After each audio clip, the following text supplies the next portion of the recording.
We'll do some catching up. All right, so I'm going to use this because it's going to make it move a little smoother, hopefully. So let's start again from the story of Abba Sikra, Reish Bar Yarni Yerushalayim Bar Achte Rabbi Mezakeh. Abba Sikra was the head of the Bar Yarni in Yerushalayim. He was the son of Rabbi Mezakeh's sister. So Shalach Rabbi Mezakeh sent the following message to him: Tabatin lagabai, come to me in secret. Also, he came. Amalei Rabbi said to him, Aremus Havdisochi, how long are you going to act in this way? And kill everyone through starvation. So Amalei, he said to him, Abba Sikra said to Rabbi Mezakeh, my Avid, what can I do? If I say anything to the Bar Yarni that's contrary to their agenda, they'll kill me. Amalei, so Rabbi Mezakeh said to him, Chazili takantali did the epoch. To find a way for me to get out of the city, perhaps there would be a small measure of salvation. So Amalei, Abba Sikra said to him, make yourself out to be sick, and let everyone come and ask about you. Then take something that smells bad, such as a carcass of an animal, and lay it down next to you in your bed. So people will say that you died and your body is beginning to smell. And then let your students enter and take hold of your bed and carry it out. And don't let anyone else enter and carry your bed, so that they won't detect that you're unexpectedly light. For the Bar Yarni know that a living person feels lighter than a corpse, because a living being automatically tends to balance its weight, making it easier to carry. A corpse of the same weight is harder to carry, hence the expression dead weight. Right? We know Chai Noisias Atzmai. So Abba Hachir Rabbi Mezakeh did as he was advised by his nephew. Rabbi Lezer entered and took hold of his bed on one side and Rabbi Shua on the other side, and they carried the bed to the gate of the city. When they reached the gate, the Bar Yarni who were guarding the gate wanted to stab Rabbi Mezakeh with spears to make sure he was really dead. So Amalahu Abba Sikra said to them, Yomi Rabban Dakru. Shall the Romans say that the Jews stabbed their rabbi? So Bola Mitchafed, the Bar Yarni wanted to push him around to see whether he would cry out. So Amalahu Abba Sikra said to him, Yomi Rabban Dakru, you want the Romans to say that they pushed their Rebbe around? So the Bar Yarni finally opened the gate for him and he was carried out, meaning he walked out. When he got there, when he reached the Roman camp, Omar, he said, Shalma alai alach malka, Shalma alach malka. He said to Aspasianus, peace be upon you, O king, peace be upon you, O king. Amalei, Aspasianus said to him, you're liable to death on two accounts. Firstly, the lav malkana, malka. If I'm not a king and you're mocking me by calling me a king, meaning that it's a zilzal in the real king. Furthermore, imalkana, if I am a king, why do you not come to me until today? I mean, what took so long? What are you waiting for? So Amalei Rabbi Mezakeh said to him, to that which you said, I'm not a king. Nun Vavamud Beis. Ivra Malkat. The truth is that you're destined to be a king. You love Malkat. If you were not destined to be a king, Lemimsu Yerushalayim Yodech. Yerushalayim will not be delivered into your hands. It's if the pasuk says, Valavanan Ba'adir Yipal, and the Levanon, which is the Beis Hamikdash, shall fall to the hands of the mighty one. Vein Adir El Melech. The term mighty one over here means nothing other than a king. The mighty one shall be one of them, which means that the ruler should emerge from their midst, and that's referring to the king as an Adir. Vein Levanon El Beis Hamikdash. The term Levanon is to be understood as the Beis Hamikdash. Shenamar Ahara Teva Zeva Levanon, the fine mountain and the Levanon. So you see that Levanon teaches us that the Beis Hamikdash will be conquered by a king. I mean, he had to talk to him in this kind of way, because otherwise he's going to come to him and say, well, you Russian Marush, you're killing the Jews. Like, you can't talk to him like that. He's never met him before, so he's got to be nice to him a little bit. With the Ka'amrit, and that to which you asked me, if I am a king, why you didn't come to me until today? The answer is, Bar Yarni Dizban Leishavkina. The Bar Yarni among us did not let us leave the city. So Amalei said to Rabbi Mezakeh, Ilu Chavishal Dvash V'Darkin Karchalel. If there was a keg of honey and there was a dangerous snake pursuing it, meaning wrapped around it, would one not break the keg because of the snakes, that the snake will go away? Likewise, you should have destroyed the walls of your city so that the Bar Yarni could be driven out. So Ishtik, Rabbi Mezakeh was quiet. So the Gemara says, Karolei Rav Yosef, Yitem Rabbi Kiva, Rav Yosef, or some team Rabbi Kiva said the following pasuk about Rabbi Mezakeh: Meishiv Chachamim Ochar B'Daitim Yisakel, that Hashem turns the wise men backwards and makes their thinking foolish. Meaning that there was a certain gzeira that Rabbi Mezakeh shouldn't be able to answer him with the right chachma. So Rabbi Mezakeh should have answered Aspasianus if a dangerous snake was wrapped around the honey. We take tongues, grab hold of the snake and kill it, and then we leave the keg of honey intact. So this that the Aspasianus said that they should have destroyed the city wall so that the Bar Yarni could be expelled, meaning like, would you not break the barrel of honey? So Rabbi Yochanan ben Zakkai should have responded that they were waiting for opportunity to drive the Bayani out without having to destroy the city. Okay, so we have to understand, what's pshat that the Meshach Chachamim Ochar, but the time is limited, as they say. Adahachi asa pristika alei meroimi. In the meantime, a messenger for Aspasionis came from Rome. Omar Lei, he said to Aspasionis, "Kum the mislay case of Amri Hanu Chashivi the Remi Loisivach." Bereisha. He says, "Get up, because the king has died, and the dignitaries of Rome said that they've decided to appoint you as the leader." Habasayim Chad Masane. Aspasionis was wearing one of his shoes at the time. Bala Masayim Lachrin Le'ayil. He attempted to put on the other shoe, but it wouldn't go on. Bala Mishaf Ali Declinofak. He attempted to take the other shoe off, but it wouldn't come off. I never understood why he was taking off his shoes to begin with. He's talking to Rebbe Mazak. He's talking to a very important dignitary behavior. You're going to kick off your shoes? One shoe off, one shoe on. What's the talk there? Okay, question. Right there. So Omar Ma'ahai asked Rebbe Mazak, what's this? What's going on? So Omar Rebbe Mazak answered him, Leitet star, Shmur Tova Atilach. Don't be disturbed. Your shoes do not fit because you received good news. The joy of hearing good news makes a person's body swell. The chsiv, Shmur Tova Tadarshin Etzem, good tidings fatten the bones. Elamai Takante. So what's the remedy? To put your shoe back on. Let a man who you dislike come and pass in front of you, and it will cause the swelling to subside. A broken spirit dries the bones. When your high spirits are broken, by seeing this person, your feet will return to their normal size. Vaisais, he didn't feel too bad talking to Rebbe. So Aspasionis did this, and his shoe went on. So Amalei Aspasionis said to Rebbe, since you're so wise, why did you not come to me until today? So Amalei, I already told you. Amalei, Ananami Amirloch. He says, I also told you. So what was the pshat in this? Aspasionis then responded to Rebbe Zakkai about the honey. You should have broken down the walls of the city so that the Bayani could be driven out. So it sounds like it was very much on his mind, and like he reiterated the question. He went back to the question. So Amalei, Aspasionis said to him, I'm going back to Rome, and I'll send another person to take my place. So ask me for something, I'll give you something that you want. I said to him, so he says, give me Yavna v'chachameha, because the Yavna was the Torah center at that time, and the family of Ram Gamliel, because they were the family of the Nesiim, which were descendants of King David. And by destroying Yerushalayim and the Beis HaMikdash, the Romans thought they would break the back of the Jewish people. Rabbi Yochanan ben Zakkai, realizing that the Romans would not spare anything that might be construed as a source of authority for the Jewish people, asked for something whose value Aspasionis wouldn't really understand. Because like Yavin is a small little shtetl, like why would he care about that? Right? As the Gemara will explain. And he asked for a cure, for doctors to cure a tzaddik. So the same pasuk we say about this over here also. Rebbe should have said to him, leave them alone this time, and he should have asked them to leave Yerushalayim alone altogether. Meaning he was afraid, I have that one. You'll use this one just because due to speed and time constraints, you have to move it along. All right, so we're holding halfway through Vav Amud Beis, right before the wide lines. About 4 lines before the wide lines. So the question was, what Rebbe ben Zakkai was afraid of is that if he's going to ask for everything, he's not going to get anything. See, he tried to ask for a couple of small things, which Rebbe ben Zakkai were important. But who savar Rebbe ben Zakkai thought that Aspasionis is not going to fulfill such great a request, and therefore he won't even do a small little bit. Therefore, he requested smaller favors, which Aspasionis would be more likely to grant. As we explained, the Yavna was a small shtetl which didn't have any significance to Aspasionis, so he figured that he'll be able to accomplish that. Asvasa Damasin Leather Tzadik, why do you need doctors to cure Tzadik? Which was mentioned already on Vav Amud Aleph. So Yom Kama Shakyu Mai the Fa'ari. The first day they fed him water in which bran had been soaked. So there was a little bit more mamashos in the water than just plain water. The next day they fed him water in which a mixture of coarse bran and flour had been soaked, which is even thicker. And the next day they fed him water with some flour was mixed. They gradually increased the thickness of the liquid. Ad the Ravach made porta until little bit by bit his intestines widened until he was able to eat something normal. That's what happens when a person fasts for that long, as the Gemara explained that he fasted for 40 years.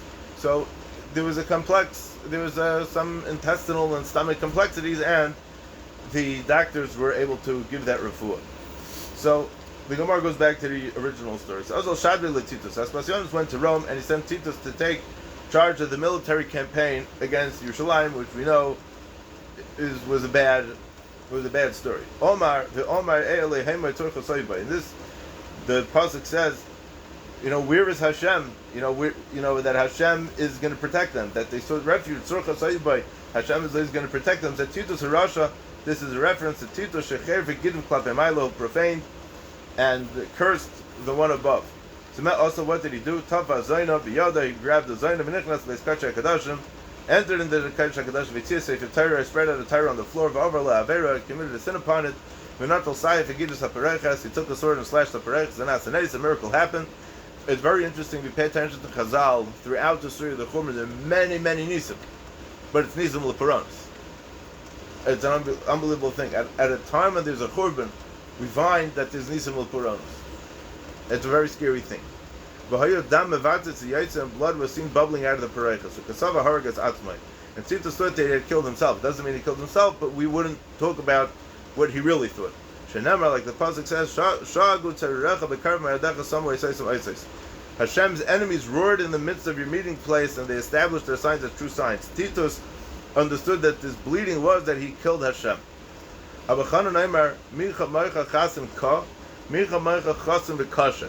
Who is like you, O strong one, Hashem? This is reference to Hashem's restraint at that time. Because who is as strong and as firm as HaKadosh Baruch Hu you could hear the insult and the blasphemy of that evil man Titus, and yet you remain silent.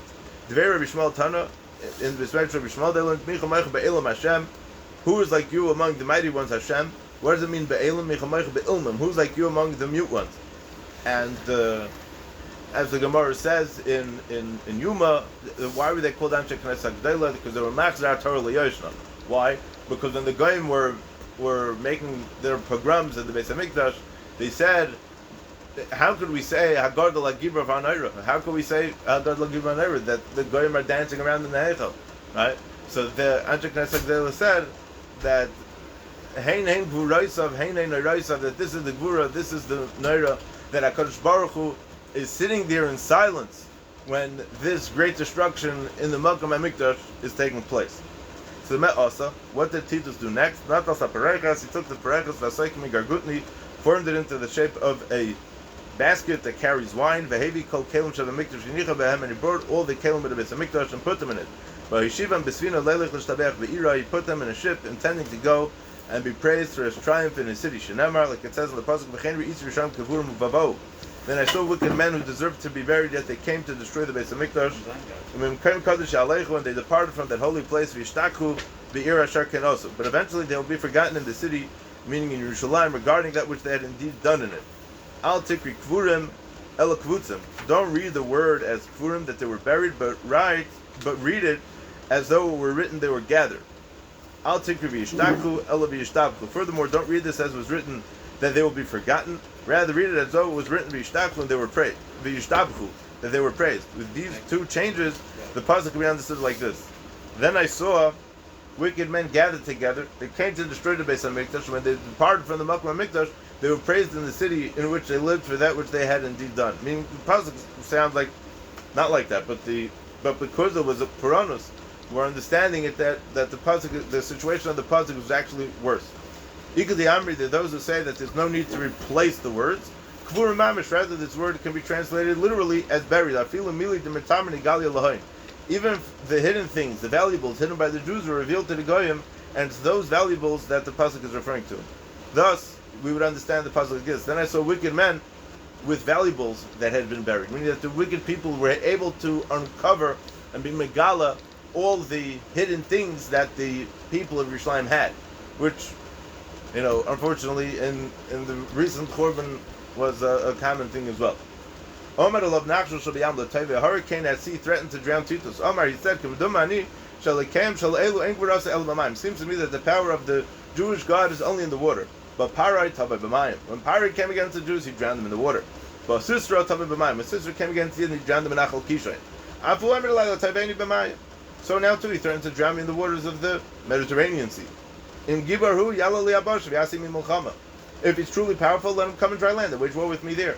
Yatz Abaskal Amalai, Abaskal came in and said, Rasha ben Menashel Esav Rasha, Rasha ben Rasha, descendant of Esav, Bria Kali Eshli Bailami, of a puny creature in my world. V'yitu Shema, and it's called a gnat, a mosquito. Amai Karli Bria Kala. Why does Hashem call it, why did the Abaskal call it a tiny creature? The Ma'alna Isla Umafkina Lesla. Because it eats food, but it doesn't have an outlet through which waste is excreted. So the Baskal continued and said, go up on dry land and fight this creature. When Titus came to dry land, the gnat came and entered his nose. The picked at his brain for 7 years.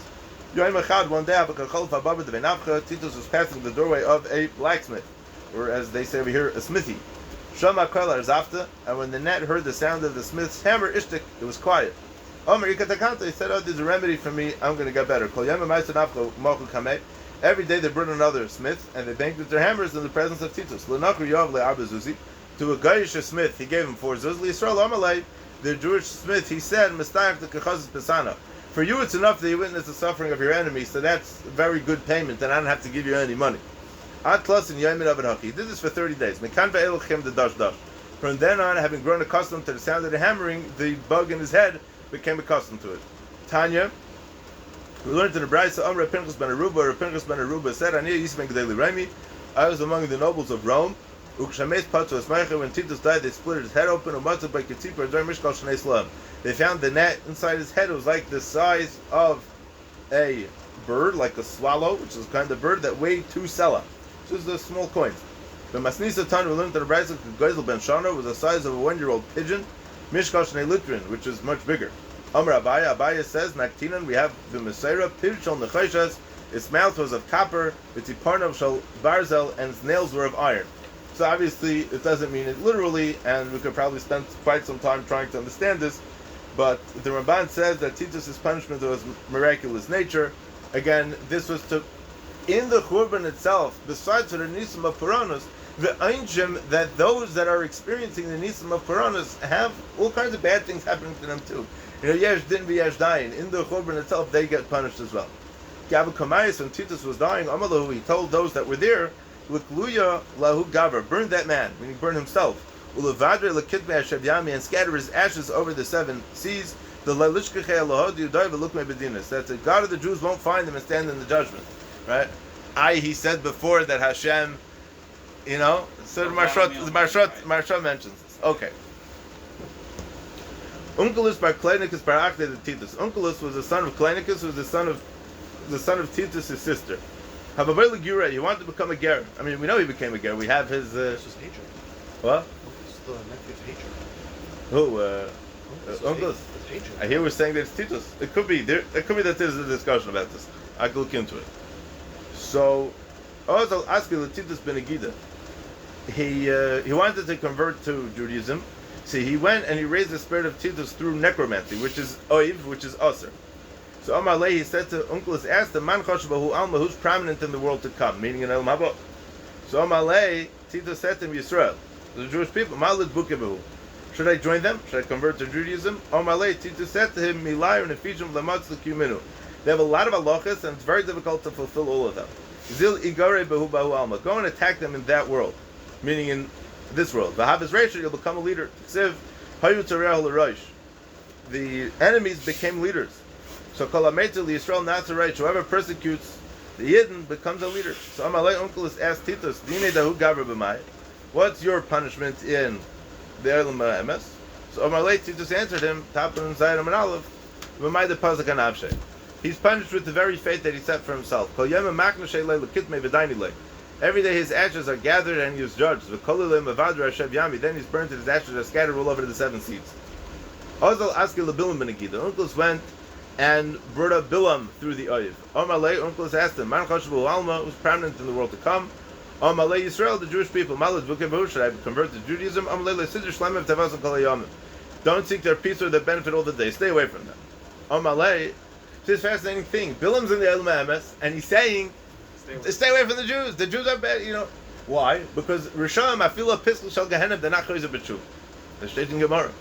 So Dini Dahu Gavra B'mai. So he says, what's your punishment? So he says, he's being punished in boiling shikvat zera.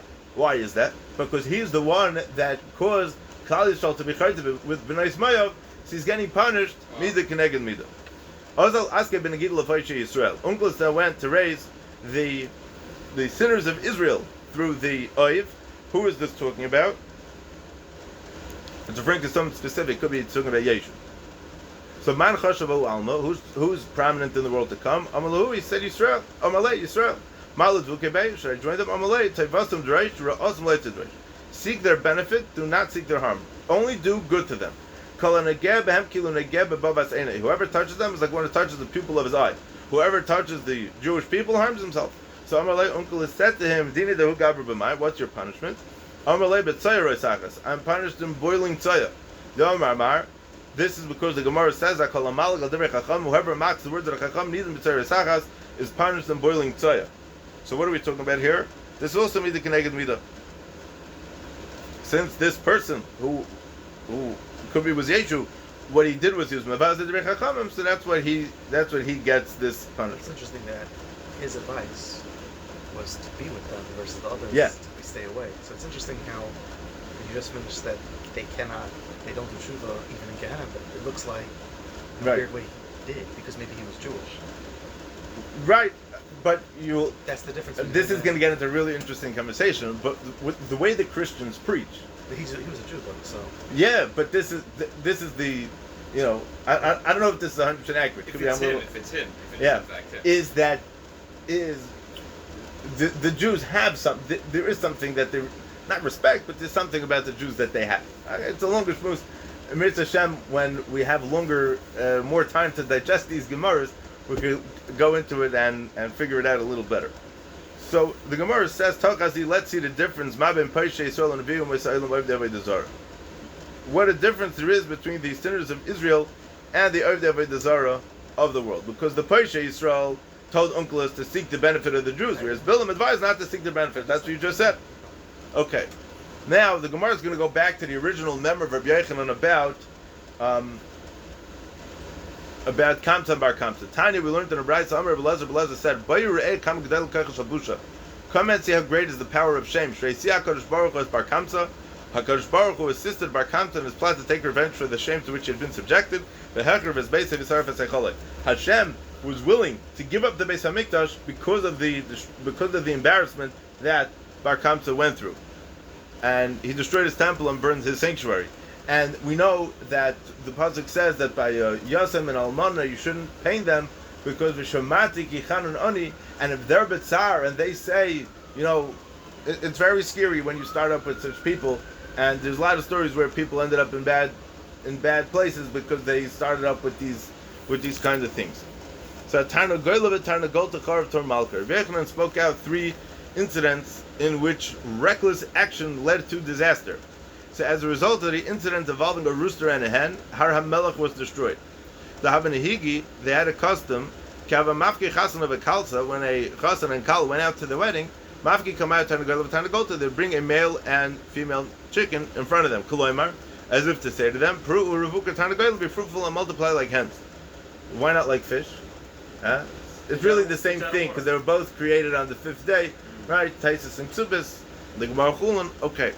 One day a band of Romans was passing by as such a ceremony was taking place. They took the rooster and the hen from the people. The people, ganged up against the Romans and killed some of them. So also the Romans reported to the Caesar, the Jews rebelled against you. So also the Caesar came down on the Jews of Har HaMelech in battle. Here's an interesting story. Among the Jews was a certain man from the south of the country that have a covetz milah who would be able to jump a mill, and slaughtered the Roman soldiers. The Caesar took his crown and put it on the ground. Omar, he said in a prayer, Rebbeinu de al makula, master of the entire world. If it pleases you, do not deliver that man, the Caesar, and his kingdom into the hands of a single man. Actually, pume de bar de Roma. The Omar, the southerner's mouth then brought his downfall, for he said, Is it not you, Hashem, who has forsaken us? Do not go forth, Hashem, with our allegiance. The southerner, relying on his own power, said that he didn't need Hashem's assistance in fighting the Romans. It's always a big mistake. But Befrat, when it was, there was a lot of tension and there was a lot of war going on over here, so a person has to be extra careful. So, the Gemara, David also said this. He's quoting a pasuk in Tehillim. So the Gemara says that David had more come at time. David expressed this as a question. David was wondering why Hashem didn't come to the aid of his army. It was Bar Kokhba. This Bar Drema? Bar Kokhba was the one who said he didn't need his strength did not come from Right, but the Gemara calls him Bar Drema. Oh, okay. I don't know, again, this is a good, let's see if they say anything over here. It's Bar Kokhba. That's why he was killed. Yeah. Doesn't say. Okay. So David expressed it as a question. David was wondering why Hashem didn't come to the aid of his army. The Bar Derema, however, expressed it as a request that Hashem not provide his assistance. That's a very different attitude. Wow. Ola Beis Hakisei, the southerner went to the Beis Hakisei. Also, the snake came and disemboweled him, and he died. Wow. So Omar, the Kesar said, since a miracle happened to me, this time I'll leave the Jews alone. He left them and went on his way. So the Jews leaped with joy and they ate and they drank. They lit so many candles for the party that the design on the signet ring was visible a mile away. Meaning that's how strong the light was. So Omar, the Caesar said, the Jews are celebrating over me because they think they defeated me. So he got insulted, so Hadar also he attacked them again. And the Jews were punished because they celebrated their salvation by feasting instead of giving praise to Hashem. They thereby indicated that they felt that the Caesar refrained from attacking them due to their might, and not because of HaKadosh Baruch Hu. Omer Ravasi said, 300,000 sword-wielding soldiers went up to Har HaMelech, and they massacred people for 3 days and 3 nights. But on the other side of the mountain, the celebrations and dancing continued. They didn't even know what was going on the other side of the mountain. The pasuk says in Eicha that Hashem consumed without pity all the dwellings of Yaakov. Rava said when Reuben came from Eretz Yisrael, he said in them, this pasuk is referring to the 600,000 towns that Yanai HaMelech had in Har HaMelech. Rav Yehuda said in the name of Ravasi, Shishim Riba Ayar Shahla Yanai HaMelech Har HaMelech. Yanai had 600,000 towns in Har HaMelech. V'chol achas v'achas hayuba kriyetz Mitzrayim. Every single one there was a population as large as the number of Jews who left Egypt. Chutz Mishalosh Shai Ben Keflaim Ketz Mitzrayim. Except for 3 towns which there was a population twice as large as the number of those that left Mitzrayim. Ve'eluheni, these are the 3 towns: Kfar Bish, Kfar Shechlayim, and Kfar Decharya. Kfar Bish, the Loyave Beisel Ushpiza. Kfar Bish was called the bad village because they didn't provide a house of lodging for people that were traveling. Kfar Shachlayim, Shaisa Parnasasim Shachlayim. Kfar Shachlayim was the village of cress. It was so called because their livelihood was from the sale of cress, which is some kind of plants that they would sell. Kfar Dechraya, which was the village of males. Why was it called that? Amr Yechanan. Shahayun Shaisen Yeldes Charam Tchila. The wives were first to give birth to boys. The eldest, the Keva Bachraina, and they would bear a girl at the end, Upaiskas, and then they would not have children anymore. So as soon as they had a girl, they know that there would be no more children. Ula said, Asra, I myself saw the place of Har HaMelech, it couldn't even hold 600,000 reeds, let alone 600,000 towns. A Tzeduki said to Reb Chanina, Shkurim Meshakrisu. The Chacham are lying. He teaches that there's 600,000 towns in Har HaMelech, when in fact it's not even large enough to contain 600,000 reeds. Amalei, so Chanina answered him, he said, but in reference to Eretz Yisrael, it says the land of the deer. Eretz Yisrael is compared to a deer, matzvize ein eri maxikas psara, just like a deer that after it had been flayed, the skin is not large enough to accommodate its body. Of Eretz Yisrael, so too is Eretz Yisrael was man sheishon le'ravcha. When people live there, it expands to accommodate them. It was man she'ein yeshon le'gamda. When people don't live there, it contracts. Rav Menumi bar Chilkiya, Rav Chilkiya bar Tuvya, Rav Huna bar Chia, Vayaza Gabi Adadi. Rav Menumi bar Chilkiya, Rav Chilkiya bar Tuvya, and Rav Huna bar Chia was sitting together. Amri, they said, if anyone heard something about the residents of Kfar Zachani in Mitzrayim, he should say something. One of them said, there was the incident where a man and his oros from that town were captured by the Goyim, and their captors wed them. She said, the wife said to her husband, I ask you not to touch me, for I don't have a ksuba from you. He didn't touch until the day of his death. When he died, he said to them, give a hesped for this person, who vanquished his desire in a trial that was more severe than even of Yosef HaTzadik. For in Yosef's Nisayon, it was only once that he was required to overcome temptation, meaning it wasn't, it was for Tkufa, but then after those few days it was over. This man overcame his temptation every single day for years. Furthermore, Yosef and the woman who tempted him didn't live together in one bed. She tried to, but it didn't work. This man and woman who were tempted were together in one bed. Furthermore, Yosef was tempted by a woman who was not his wife. This person, technically, al pi halacha, could have probably done something. It would have been beheter, but he chose not. So this is a gewaldige madrega of resisting the taivas hayetza. Another one of the Chacham started to speak, and he said, there was an incident in which the price of 40 mudyas of grain stood at a dinner, and then the rate dropped by 1 mudya. The dinner purchased only 39 mudyas of grain. They searched for the cause of the inflation. They discovered that a father and his son were both mezana with an Amirasa on Yom Kippur. They brought them to the Bezin and they killed them. So after they killed them, there was no more inflation. Inflation was gone. Another one of the Chacham started to speak, and he said, there was an incident in which a man from the city wanted to divorce his wife. It was a lot of money. What should he do? He went and invited his friends. He fed them and gave them to drink and intoxicated them and laid them together with his wife on one bed to try to get them to an Aveira. He brought the white of an egg and put it between them so it should look like there was a Maises Nus over there. And he paid Edom to come there, and they went to Bezdin. He claimed that his wife was Mazan and didn't have to pay her ksuba. There was an elderly sage there, one of the Talmidim of Shammai Azoken, Ubava Ben Buta Shmai. Ubava Ben Buta. We know about him from elsewhere, from Baba Basra and in Nedorim. He said to them, I have a Messiah from my Rebbe Shammai. The white of an egg contracts from exposure to fire. And by Shich Vazara, it flows away from the fire. Meaning if you put it next to the fire, you can test it to see what it is. So Badku Majukadvarov, they examined the questionable substance. By performing this test, they discovered that it was an egg white, like Bav Bambuta said. So this guy tried to, pull a good shtickle over here, but Bav Bambuta was smarter than him and knocked him out. They brought this man to Bezin, and they gave him alkas, and they collected a ksuba from him. So since they were so righteous, as Gemara just proved, so why were they punished? Yosef answered him, because they didn't mourn the destruction of Yerushalayim.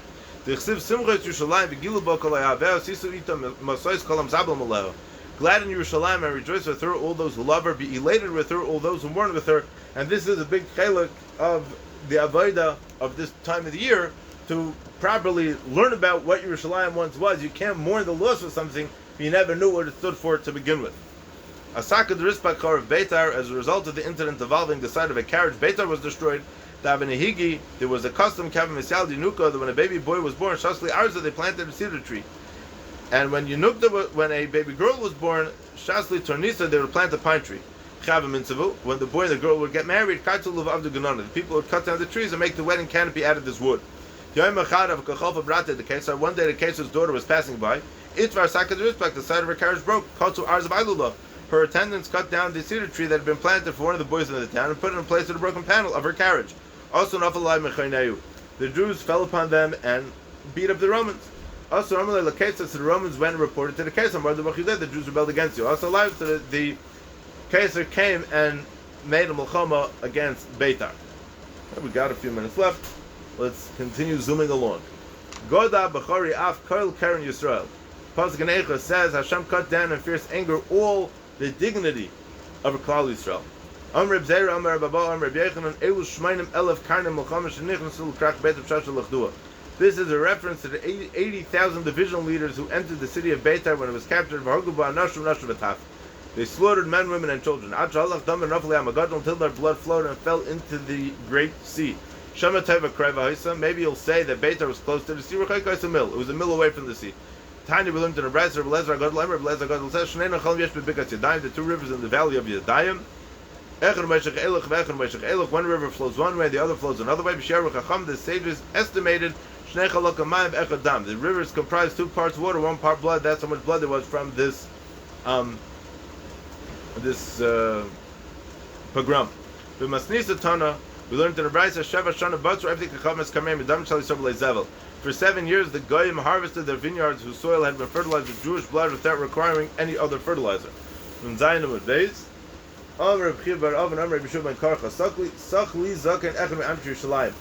elderly resident of Yerushalayim told me that in this valley Nebuzaradan, who was the chief executioner of Babel, slaughtered 211, which is 2,110,000 people. Yerushalayim Harak Tishav Abirib 11 Achas. Yerushalayim slaughtered 940,000 people on 11 Achas, on 1 stone. Atra Halach Damon, Noga B'Damar Shal Zechariah, until their blood flowed and touched the blood of Zechariah that was seething on the floor of the Beis Hamikdash. L'Kayim Asher Nemar V'Damim B'Damim Nago, the blood touched the blood. So Ashkechel L'Damid Zechariah Davakam Rasach V'Salach. When it was around and found Zechariah's blood boiling and bubbling on the floor of the Beis Hamikdash, Amar Mai Hai, he asked the Kehana Mazais, what is this? Amar Lei said, they said, Dan Zochem D'Shtapach, it's blood of the Karbonis that was here. I said, Damid Leidamu. It was around the blood of various animals that compared them with the blood boiling on the ground, but it didn't resemble it. So Amar Lei said to them, if you tell me it's blood, this is good. But if you don't tell me, I'll tear your flesh with iron combs. So Amrilay, the Kehanim said to him, what can we tell you? There's a prophet among us who would rebuke us in divine matters. He would give us musar. Come in and we rose up against him and we murdered him. And it's many years that his blood has not rested. So Amal Hunu was aroused and said to them, Anam Fayasan Alay. Allah Pisam, Isis Sanhedrin Gedel, Sanhedrin Tani, brought the judges of Sanhedrin Gedel and Sanhedrin Tani, cut the live and he killed them over Zechariah's blood. And didn't rest. Bachurim Upsulas cut the lie of Lenach. He brought youths and maidens and slew them over Zechariah's blood, still didn't rest. Isis Tinaikis, Shalbeis Rabban, Eli of Lenach. He brought school children and slaughtered them over Zechariah's blood, but the blood still didn't stop. Omalei. It was rather said to the blood that he saw on the floor, Zechariah, Tovim Shabem Ibadatim, I've exterminated their finest. Nechlech Dabdinu L'Kulu, do you want me to destroy all of them? When Nebuzaradan said this, the blood stopped. But he shot to hear truth v'daita. At that moment, he was Mahar b'tshuva. Omar, he said, now if the punishment for killing one soul is so severe, now that man, who's talking about himself, who killed all those people, how much more so is deserving of severe punishment. So what did he do? Arak, he ran away. He went and sent a document of instructions to his household detailing what to be done with his property, the Igayer, and he became a ger.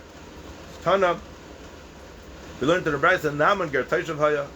Naaman was a ger Toshav, and the Nebuzaradan ger Tzedek haya. Nebuzaradan was a ger Tzedek. The descendants of Haman learned Torah in Bnei Brak. The descendants of Sisera taught children in Yerushalayim. The descendants of Sanchev taught Torah in public. My Inun, who are the descendants of Sanchev? Shmai Vavtalion. This is Shmai Vavtalion. Okay, I think we'll stop here. All right, to be continued from here. So, you got a speeding ticket, but we made it. We made through some of it. That's for sure. All right.